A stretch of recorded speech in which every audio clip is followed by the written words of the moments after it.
Right now, in pet stores all across America, there's a multi-million-dollar industry built on pet cruelty.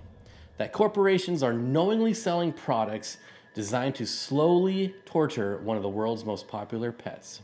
Welcome to Steenfott Aquatics. I'm Bob, and today we're exposing something that's been hidden in plain sight for decades. The Betta fish industrial complex. It isn't just misleading customers. They're committing what can only be described as legalized animal abuse, and they're making millions doing it.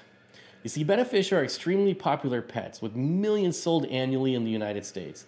But there's a concerning trend in how they're marketed and sold.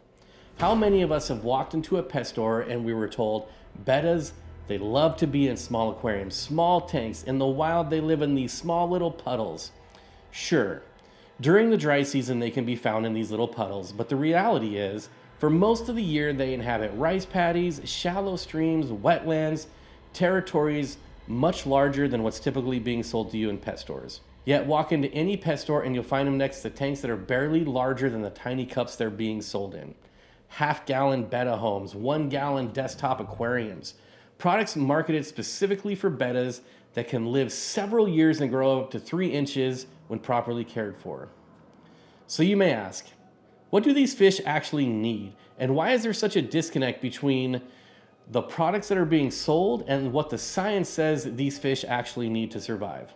Well, we can deep dive into the research and find that Bettas are far more complex than what many people realize. Sure, Bettas can survive in these small places temporarily. It's an adaptation from their natural environment. It's dry season. But this doesn't mean that they thrive in them. In their natural habitat, Bettas have access to much larger areas than what's typically advertised in pet stores. They're active fish that love to explore, hunt, interact with their environment, interact with their owners. They're much more precarious than you may think. Now you may ask, if proper care requires more space, why does the pet industry continue promoting these tiny containers?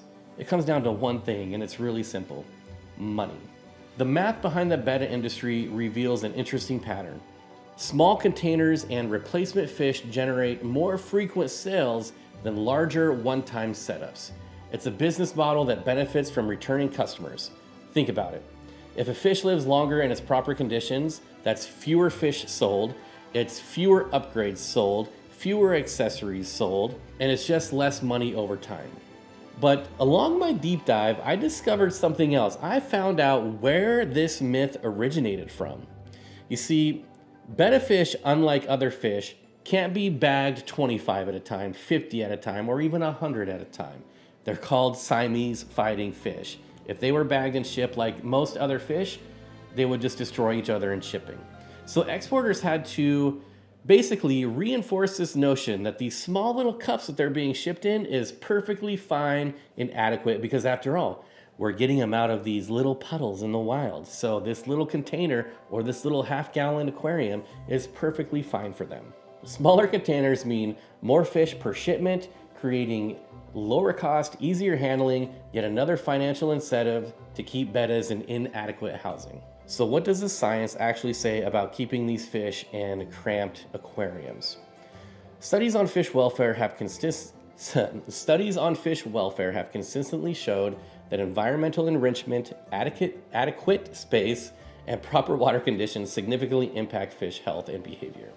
When Bettas are kept in conditions under 5 gallons, they experience chronic stress hormone elevation, repetitive behaviors indicating psychological stress, fin nipping, we've all seen Bettas fin nip, also suppressed immune function, and it has also shown to reduce the lifespan by up to 70%.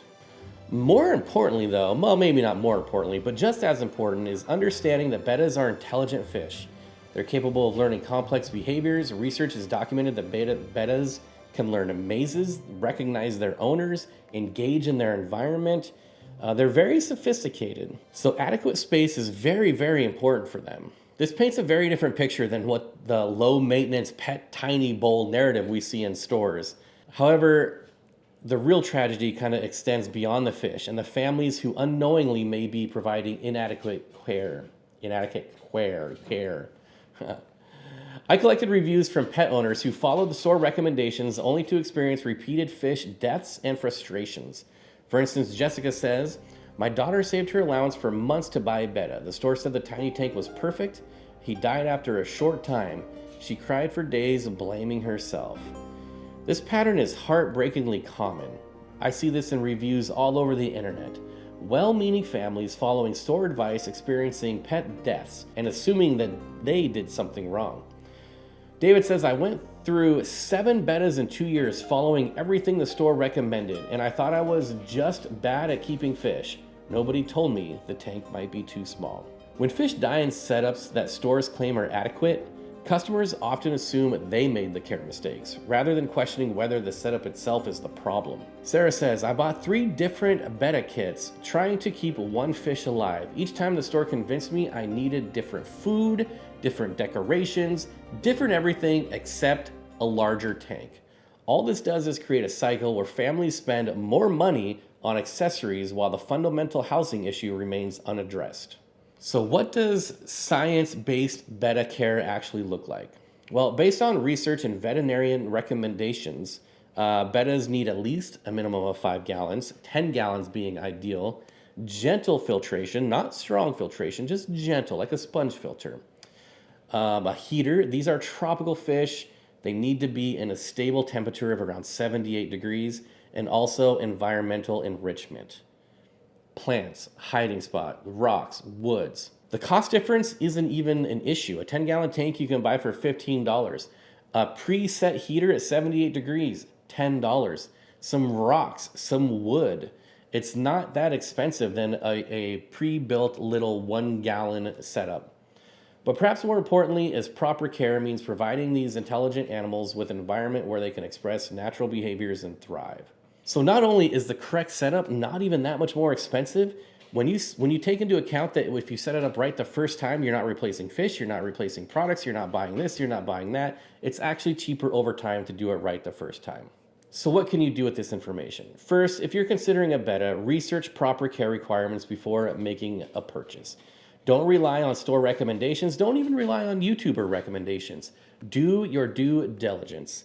Second, share this information with others. Many people genuinely want to provide good care, but simply don't know what that looks like. And finally, support retailers and manufacturers who promote appropriate products and honest care information. Change happens when consumers demand better standards.